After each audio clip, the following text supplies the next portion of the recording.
And so again, what Yosef and the Messiah Yahshua have in common. Another thing is they both had to go down to Egypt for their survival and the preservation of their brothers.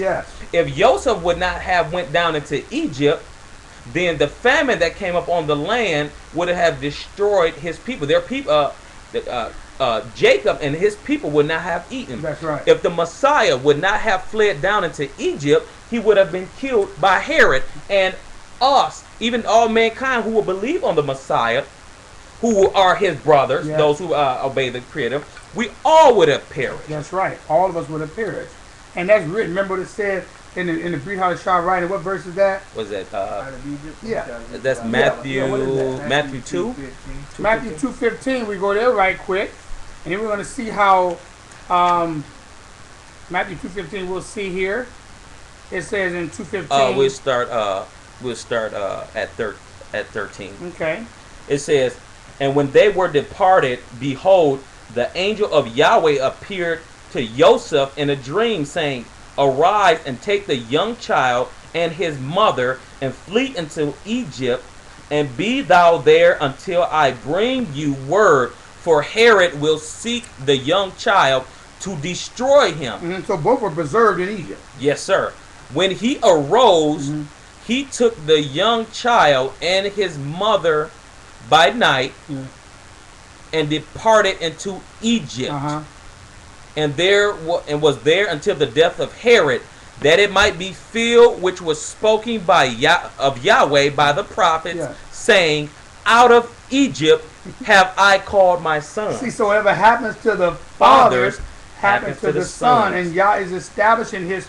If you want to know what Yahweh is going to do today or tomorrow, see what he did yesterday. This is why we have this word. And this book is to Israel only.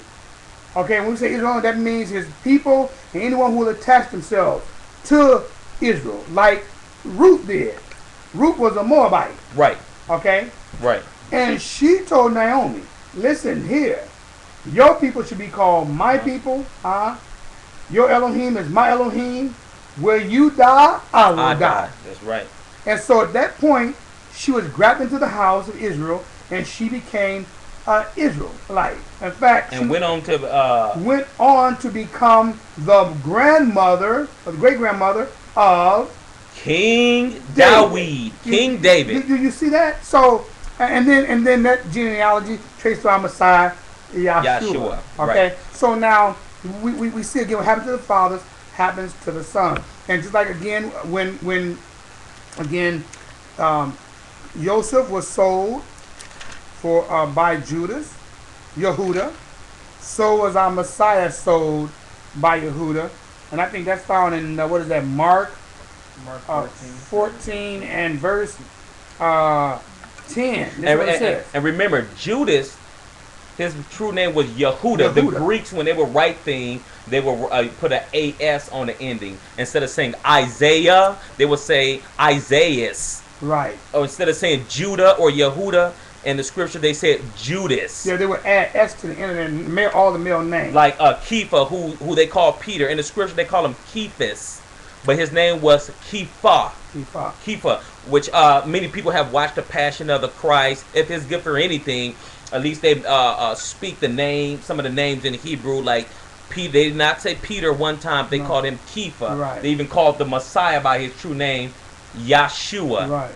Yeah. Or right, or the Arabic form. Or the Aramaic form. So we're going to Mark chapter 14 and verse 10. Look what it says. It says, and Yehuda Iscariot, see that's Judah, Yehuda, one of the 12 went into the chief priest to betray him unto him, and when they heard it, they were glad and promised to give him money, and he sought how he might conveniently betray him. And so we see here again that Joseph was sold into bondage, slavery by Yehuda, his brother, and which is a shadow picture of our Messiah Yahshua being sold over to the Gentiles. Okay, but sold into actually to bondage, because death is the ultimate bondage. Okay? Right. He's been sold to death. Okay, or handed over to his enemies by Yehuda. Okay? Right. We see again that the brethren did not recognize Joseph. and his brethren did not recognize Yahshua. They did not recognize that Yahshua is the Messiah, or was the Messiah during their time. They did not recognize that. So we see the similarities, okay? So now we go on, okay? We go on now.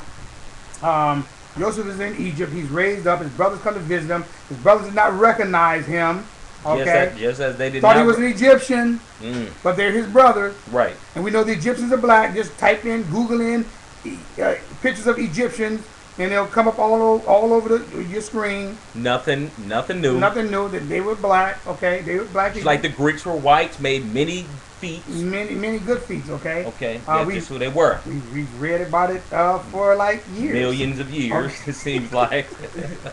And so, he sold into slavery. Okay, by his brother, he raised up. His brothers come. And eventually he reveals himself. Right. This is critical because our Messiah is going to reveal himself again to his brethren. Right. Right? He's going to reveal himself to his brethren. To his brethren, you know what? During your day of visitation. Mm-hmm. Okay? Right. He said, you're not willing.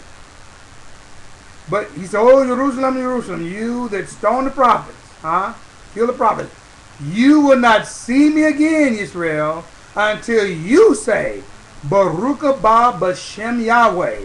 Blessed is he who cometh in the name of Yahweh. It's at that time he will reveal himself to his brethren, and they will be able to identify him again, like they did Joseph. Okay? Right.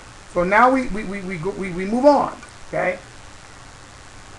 He reveals himself to his brethren. Joseph does. He says, "How's my father doing? Get my father, y'all. Come on up, and we're gonna live in the land of Egypt." Okay, went to get their father, Yaakov, Israel. He comes, he moves down into Egypt, okay? And right before he dies, this is very important. I want to go to a scripture.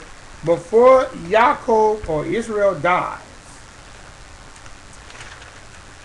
he lays his hands on first his grandsons. Oh, that's Genesis 48 and probably starting at 11. 8 and starting at verse 11. Whoa. Starting at 8. Okay. 48 and 8. Now listen, Joseph had 2 sons. By an Egyptian woman. Now Joseph is black. He's black because, again, remember his brethren thought he was Egyptian, which meant he had to look like the Egyptian. This is nothing new. This is what he was, okay? He married a black woman because she was Egyptian. So his children, of course, they're what? They're black. Black, yeah. Right? Yeah, right. One of them named Ephraim, one of them named Manasseh. Right. You know what the name Ephraim Manasseh means, by the way? What does it mean? Let's go there for a minute. Let's go where? Let's look at the word Ephraim. Okay, the Hebrew Ephraim is a Hebrew word. Okay, so it's Manasseh. So right. Okay, right. Ephraim means, because when he named his sons, he named his son, one son, the first son named Manasseh. Okay, and that name meant causing to forget. And I want you to, because names have meaning. Okay, the name Manasseh means causing to forget. Now we can look this up in the Strong's, right? Yeah, you look up in Strong's. So you also can look it up in Genesis. Look it up when he names his sons. Okay. That's found in what? Genesis what? 41:52. Let's look at that for a moment. Genesis 41, verse 52. Okay. 41:52. And Manuel. Okay, 41:52. Okay. Here's what it said, okay? Better sheet, Genesis 41:52.